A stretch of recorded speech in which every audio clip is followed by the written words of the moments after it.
अनाप शनाप बोल रहे हैं। अब उनको समझ आ गया कि हवाएं बदल गई हैं, मौसम बदल गया है और समाजवादी और गठबंधन की सरकार आ रही है। हमारी प्रत्याशी पल्लवी पटेल जी, जानते हैं इस बार 3 बहुएं एक साथ आई हैं। सिराथू की बहू पल्लवी पटेल जी, इलाहाबाद की बहू हमारी आदरणीय जया बच्चन जी, और मैं यूपी की बहू कह लूं अपने आप को, यूपी की बहू डिंपल यादव। बेटे ने तो, सिराथू के बेटे ने तो धोखा दे दिया, दिया कि नहीं दिया? अब मेरा मानना है कि सिराथू की जनता अपनी बहू को मौका देने वाली है, और ये बहू जो एक परिवार है जिनका, जो जानती है परिवार कैसे चलाना है और जो समझती है परिवार का दुख दर्द, वो ये जिम्मेदारी लेने को तैयार है और आप सबकी जिम्मेदारी लेने को तैयार है। और मुझे पूरा भरोसा है कि पल्लवी जी जो पढ़ी लिखी है, जमीन से जुड़ी है, सिराथू के सम्मान के लिए जमीन पर तो बैठ जाएंगी, लेकिन अपने आत्मसम्मान को कायम रखेंगी और कभी भी स्टूल पे नहीं बैठेंगी। पल्लवी जी ही सिराथू को पल्लवित करने का काम करेंगी और जया जी जन घोष करने आज यहां पे आई है। और मुझे पूरा भरोसा है कि सिराथू की जनता साइकिल का बटन दबा के इतने वोट देंगी कि मंत्री जी भी शर्मिंदा हो जाएंगे। होंगे कि नहीं होंगे? गुंडागर्दी की बात करते हैं समाजवादियों के लिए ये लोग कि नहीं करते? बताइए मंत्री जी पे कौन कौन से मुकदमे लगे हैं? ऐसी सरकार देखी है जिसने ऐसे मुख्यमंत्री जिसने अपने ही मुकदमे हटाए हो और उप मुख्यमंत्री जिन्होंने अपने ही मुकदमे हटाए हो? ऐसे कहीं पे हुआ है किसी भी प्रदेश में जहां पे ऐसी संगीन धाराएं लगी है और वो मुख्यमंत्री बनने के बाद, उप मंत्री बनने के बाद अपने ही धाराएं और अपने ही मुकदमे हटाए हो? तो जो लोग दूसरों पे इल्जाम लगाते हैं वो पहले अपने गिरेबान में झांक के देख ले कि उनके क्या हाल है।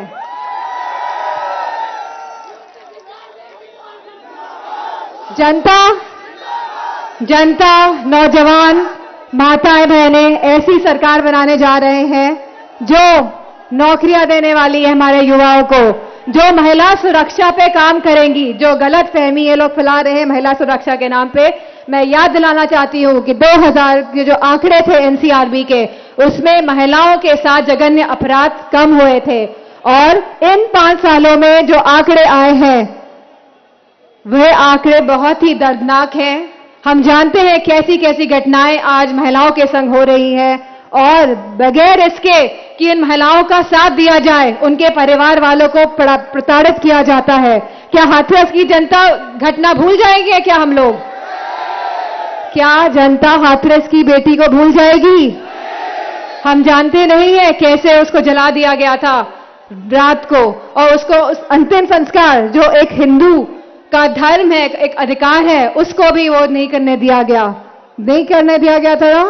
और उनके परिवार वाले को जो प्रताड़ना दी गई थी जनता ने सब देखा है। और वही उन्नाव की बेटी के साथ जो हुआ था वो भी जनता नहीं भूलेगी। उसके पिताजी को पुलिस वालों ने जेल में डाल के मार के उसको मार डाला, इतना पीटा कि वह बच नहीं पाए। तो मैं समझती हूँ जनता तैयार है ऐसी सरकार हटाने के लिए जो जुल्म करती है, जो सितम करती है, जो जातिवाद फैलाती है। क्या आप सब लोग तैयार हैं?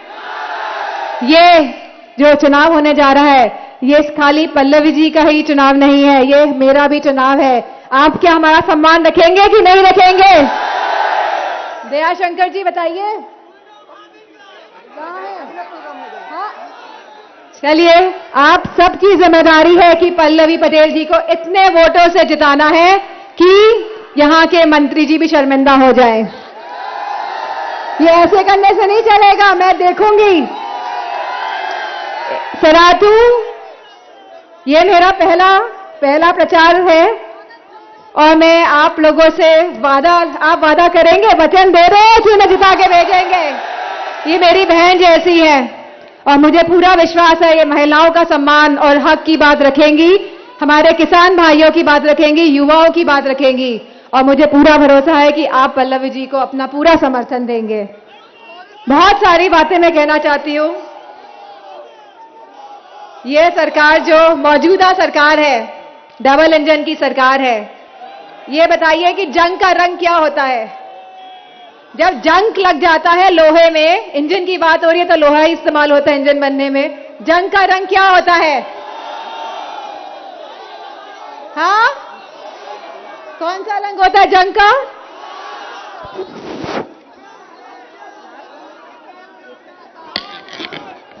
मुझे लगता है जिस रंग के हमारे मौजूदा मुख्यमंत्री कपड़े पहनते हैं उसी रंग का होता है। तो ऐसे जंग वाले इंजन को हटाने का समय आ गया है और यूपी को वापस पटरी पे लाने का समय आ गया है। और मुझे पूरा, और ये चुनाव कोई हमारा चुनाव नहीं रह गया है, ये चुनाव तो जनता लड़ रही है, जनता तैयार है ऐसे जंग वाले इंजन को हटाने के लिए और ऐसे इंजन को लाने के लिए जो उत्तर प्रदेश को एक संपन्न प्रदेश बनाएंगे, जो उत्तर प्रदेश को आगे ले जाने की बात करेंगे, जो हमारे किसान भाइयों की बात करेंगे। आपने देखा कैसे हमारे किसान भाइयों ने 700 किसान भाइयों की जान गई कि नहीं गई? इन लोगों को कोई पश्चाताप नहीं है, कोई पश्चाताप नहीं है। इन लोगों के दिलों में रहम नहीं है, इन लोगों के दिलों में भावनाएं नहीं है। ये खाली लोगों की भावनाओं से खेलते हैं वोट पाने के लिए और बाद में सब भूल जाते हैं। भूल जाते हैं कि नहीं भूल जाते? हमारी युवाओं को कितनी नौकरियां मिली?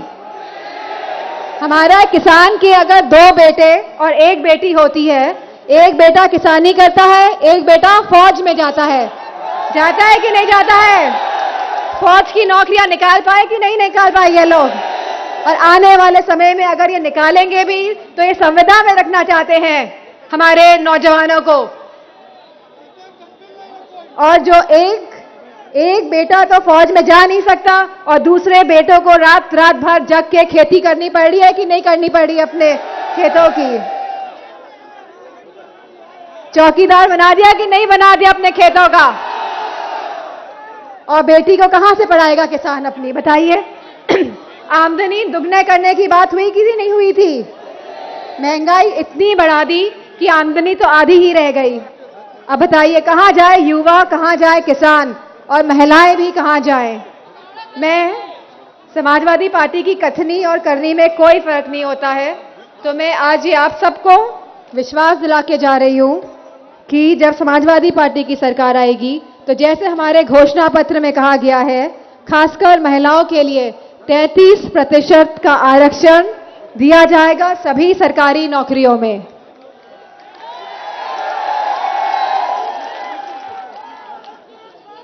कन्या विद्याधन 12वीं पास कर लेंगी हमारी बेटियां तो उनको एक मुश्त राशि दी जाएगी 36,000 रुपए की। इसी के साथ बीपीएल परिवार की महिलाएं जो प्रसव के समय 15,000 रुपए की राशि दी जाएगी ऐसी महिलाओं को, और हमारी बेटियों की शिक्षा केजी से लेके पीजी तक मुफ्त की जाएगी। जो हम पेंशन देते थे अपनी महिलाओं को, पेंशन मिलती थी कि नहीं पेंशन मिलती थी? आने वाले समय में 1 करोड़ से भी ज्यादा महिलाओं को पेंशन देनी पड़ेगी, तो ये पेंशन हम देंगे और यह पेंशन हम 500 रुपए से बढ़ा के 18,000 रुपए प्रति माह देंगे, जो सीधे महिलाओं के अकाउंट में जाएगी। और लैपटॉप मिले यहाँ पे किसी को?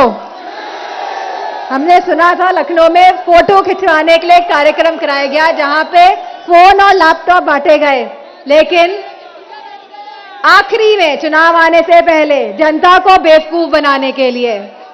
और जब समाजवादी पार्टी की सरकार आएगी तो सब बच्चों को लैपटॉप देने का प्रावधान भी रखा गया है और दिया गया है और आने वाले समय में फिर देने का काम किया जाएगा।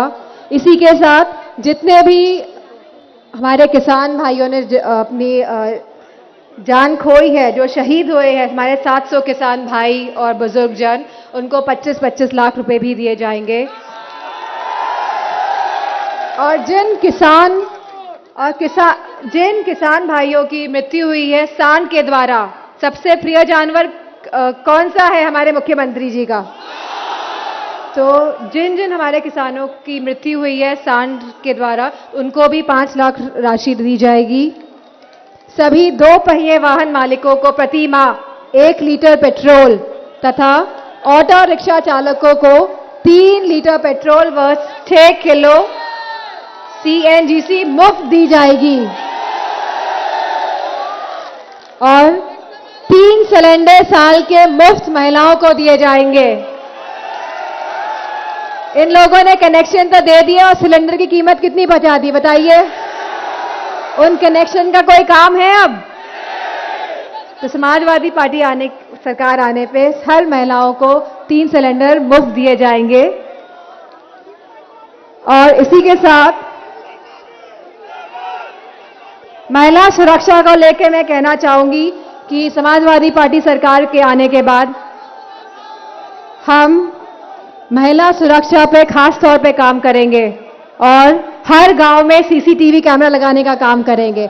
हर गांव में सीसीटीवी कैमरे लगाने का काम करेंगे और एक पूरी, जिस तरह हमारे पुलिसकर्मी यहां खड़े हैं, तो पूरी महिला सुरक्षा इकाई बनाई जाएगी। महिलाओं के लिए पूरी पुलिस में एक अलग से इकाई बनाई जाएगी महिलाओं की, जिससे कि वो महिलाओं के दुख दर्द को समझेंगे और उनको एक ऐसा। इसी के साथ मैं कहना चाहूंगी कि यह चुनाव बहुत ही महत्वपूर्ण चुनाव है कि नहीं?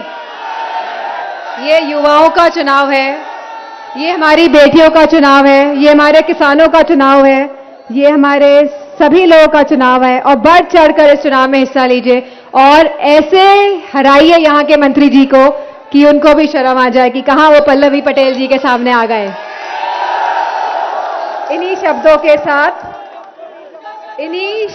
साथ मैं